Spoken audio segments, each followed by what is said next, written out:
We are taught to respect our elders. It's ingrained in us from childhood. Bow your head, speak only when spoken to. Don't question authority. But what happens when the very people we are supposed to revere behave in ways that are hurtful, manipulative, or even abusive?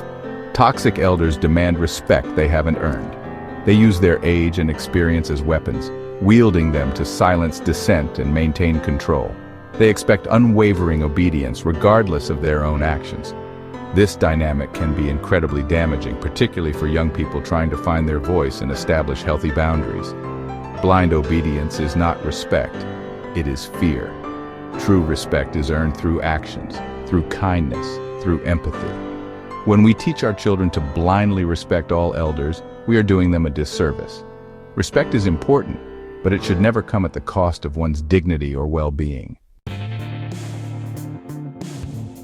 Each generation comes of age with a unique set of experiences, values, and perspectives. This is natural, even inevitable. But these differences can sometimes lead to clashes, particularly when it comes to the concept of respect. What one generation perceives as respectful, another may interpret as apathy or even disrespect. Millennials and Gen Z, for instance, have grown up in a world saturated with technology, social media, and instant access to information. They are accustomed to questioning authority, challenging the status quo, and expressing themselves openly, and not just taking anything at face value, and not just because somebody says so. This can be jarring for older generations, who may view these behaviors as disrespectful or even entitled. And the need to always be right and to be questioned is considered disrespect. The way we communicate has also evolved. Younger generations are comfortable with realizing that a lot of older people are full of shit. It's not all of them, but a select number of them. Instead of jumping to conclusions or assigning blame, we should strive to understand these generational differences. Religion at its core is about love, compassion, and spiritual guidance. However, like any powerful tool, religion can be misused. In the hands of toxic individuals, usually elders, it can become a weapon to control, manipulate, and instill guilt, particularly within families and communities. One common tactic is the selective use of scripture. To attempt to shame us into doing what they want, verses are often taken out of context, misinterpreted, or used to support personal biases, particularly when it comes to issues like obedience. Younger generations, questioning traditional interpretations or seeking to live authentically, can find themselves on the receiving end of these religious pronouncements. Another tactic is the use of spiritual guilt. Toxic elders may use phrases like, "God will punish you," or "you're going to hell," to instill fear and control behavior. And my answer to that is, it is what it is. Religion should be a source of comfort, guidance, and inspiration, not a tool for coercion or control. Section 4. Where's the love? The hypocrisy of religious leaders and the failure to support younger generations. The expectation of unwavering respect for elders is often most pronounced within religious institutions. However, the actions of some religious leaders, particularly within the Black community, have eroded the trust and respect of younger generations. The hypocrisy is often blatant, leaving many feeling disillusioned and unsupported. They threw the Black community under the bus for the Democrats' mega-church pastors, preaching about humility and sacrifice, amass vast fortunes while their congregations struggle with poverty and inequality. Church leaders, who should be at the forefront of social justice, remain silent on issues like police brutality, mass incarceration, and systemic racism.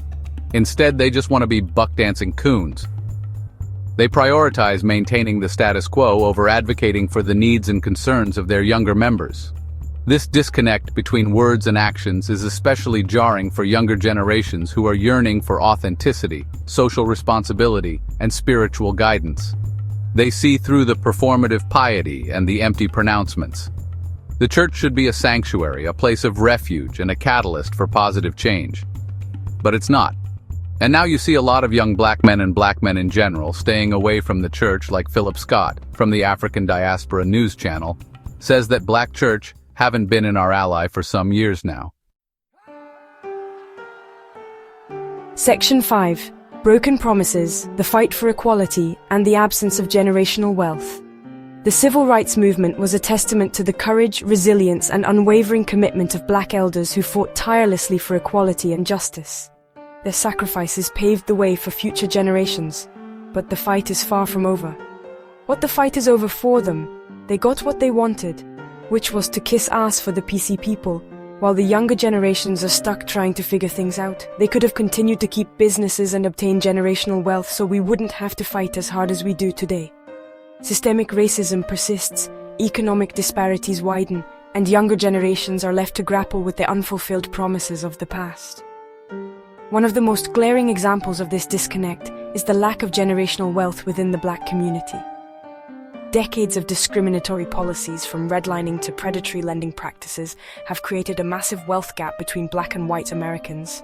This lack of financial security has a ripple effect, impacting everything from educational opportunities to homeownership to retirement security. Many younger Black Americans feel abandoned by the older generation, left to navigate a system rigged against them without the financial safety net that many of their white counterparts enjoy. When the older generation bought their houses, when houses were not sky high and they're getting there, pension and retirement checks and military checks dot.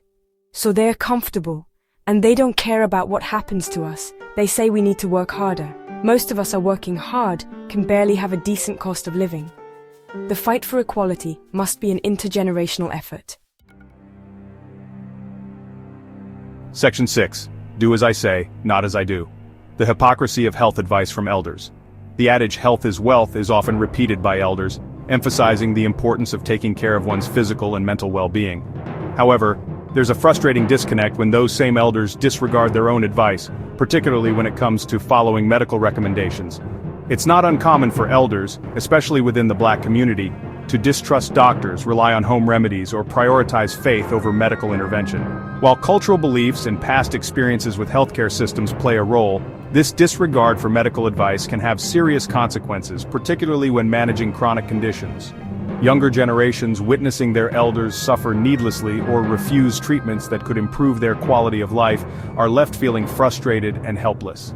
Encouraging elders to prioritize their health, to seek regular medical care, and to follow their doctor's recommendations is not disrespectful. It's an act of love and concern. Section 7. Bridging the gap, finding understanding and mutual respect across generations. The relationship between generations should be one of mutual respect, understanding, and support. However, as we've explored, there are significant challenges that can create tension, resentment, and a breakdown in communication. Bridging this generational divide requires conscious effort, empathy, and a willingness to listen and learn from one another. Younger generations must remember that elders come from a different time, shaped by different experiences and social norms. While their views may seem outdated or their methods may seem harsh, it's important to approach conversations with patience and a willingness to understand their perspective. Remember, respect is earned, but so is understanding. Elders, in turn, must be open to the perspectives and experiences of younger generations. The world has changed dramatically, and clinging to outdated beliefs or refusing to acknowledge the challenges faced by younger generations only widens the gap. Ultimately, building bridges across generations requires a commitment to open and honest communication. Or just be like me and just say forget them and forge your own path.